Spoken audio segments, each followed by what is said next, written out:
محفل کا عنوان مثال ثواب کے حوالے سے اور عقیدہ مسنونہ کے حوالے سے رکھا گیا ہے، اور آپ تمام حضرات سے میری بالخصوص گزارش ہے جو یہاں بیٹھے ہوئے ہیں یا جہاں تک میری آواز جا رہی ہے کہ آپ لوگ یہاں خاموش نہ بیٹھیں، سماعتیں اسٹیج کی طرف رکھیں اور اپنی زبانوں کو اللہ کے ذکر سے اور نبی پاک پر درود سے تر رکھیں۔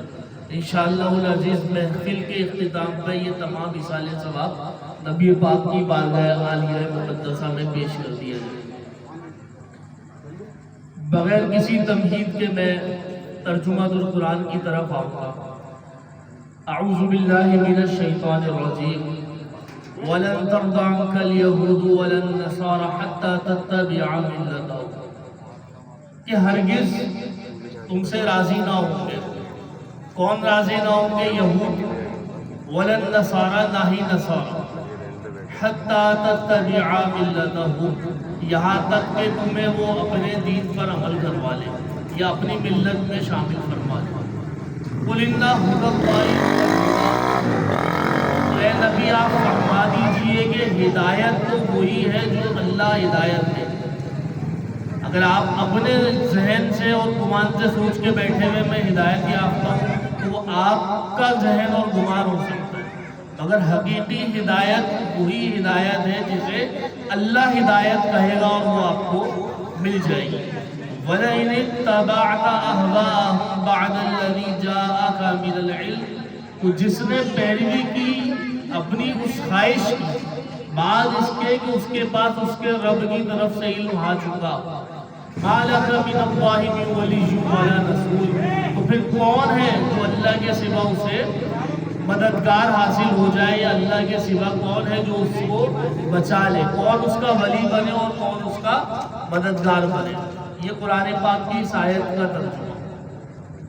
آج کل کے حالات کے پیش نظر جو آپ دیکھ رہے ہیں جس طرح مسلم امہ پریشانی کا شکار ہے، ایک پہلے تقریباً 20 سال اس دو اسلامی ممالک پاکستان اور افغانستان ان پر غیر اعلانیہ جنگ، غیر اعلانیہ پاکستان پر اور اعلانیہ افغانستان پر مسلط رکھی گئی اور پوری کوشش کی گئی کہ ان ملکوں کو صفحہ ہستی سے مٹا دیا جائے، مگر ایسا نہیں ہو سکا۔ اللہ تبارک و تعالیٰ نے نیٹو افواج کو ذلیل و خوار کر کے یہاں سے واپس روانہ فرمایا۔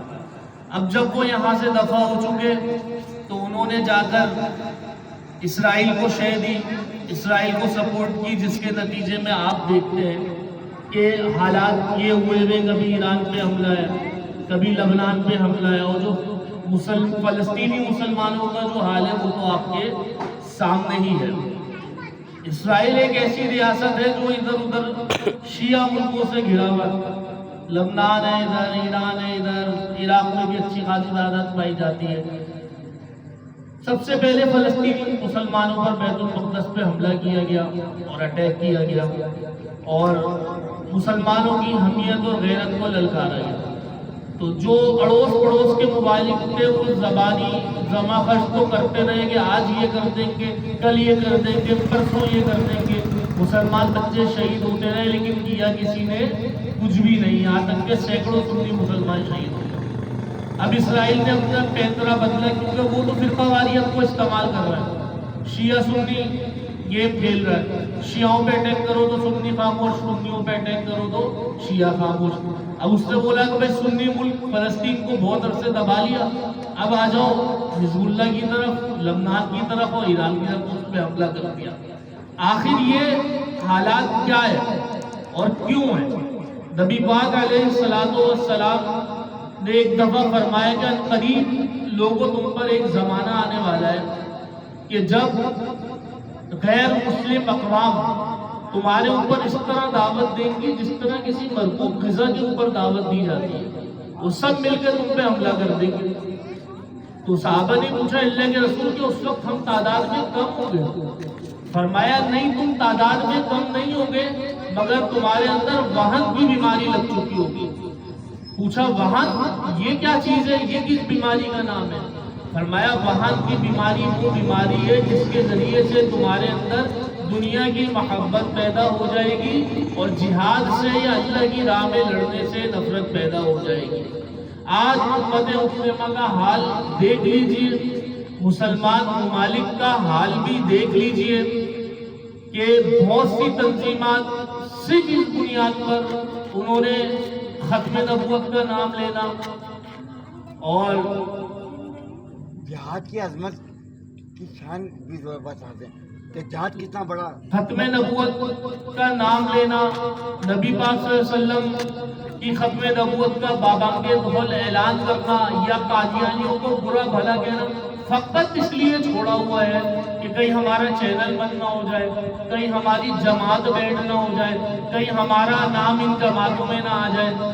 تو یہ ایجنڈا کس کا ہے؟ یہ ایجنڈا انہی کا ہے، یہودیوں کا اور عیسائیوں کا۔ اور اللہ کیا فرماتا ہے؟ یہ ایجنڈا چھوڑنے سے مسلمانوں کو کوئی فائدہ نہیں۔ اگر آپ اس خوشی میں کہ میرے ویزے بند نہ ہو جائے امریکہ کے، اس ٹینشن میں کہ میری جماعت کی فنڈنگ بند نہ ہو جائے باہر سے آنے والی، اگر میں ختم نبوت کا نام لوں گا تو بلیک لسٹ میں میرا چینل آ جائے گا، ٹھیک ہے، یا بلیک لسٹ میں میری تنظیم آ جائے گی، آپ نام لینا چھوڑ دیں، اس سے انہیں کوئی فرق نہیں پڑے گا۔ ان کی کیٹاگوریکل پالیسی جو قرآن نے بتا دی وہ اس آیت کے اندر بتا دی گئی ہے۔ ان کی پالیسی کیا ہے؟ وَلَن تَرْضَ عَنْكَ الْيَهُودُ وَلَا النَّصَارَىٰ، کہ یہود اور نصارہ ہم سے ہرگز راضی